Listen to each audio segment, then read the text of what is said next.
Привет, друзья! В России FPV-дроны сейчас многие стали производить. Большинство из них собирается в небольших объемах из деталей, закупаемых в интернет-магазинах. Но мало кто вышел на большие объемы производства. Одно из конструкторских бюро Санкт-Петербурга начало производить их в промышленных объемах. В КБ собирают новый российский FPV-дрон «Гортензия». Объемы производства достаточно большие, до 3000 дронов в месяц. Дроны уже закупаются российскими подразделениями и волонтерами. Пока о дроне «Гортензия» известно мало.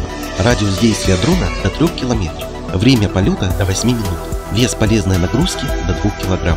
Дрон может летать в условиях воздействия РЭП и использует подвесы для различных боеприпасов. Подробностей о элементной базе дрона и его цене пока нет. На этом на сегодня все. Друзья, спасибо за просмотр и помощь каналу. Мы осветим все.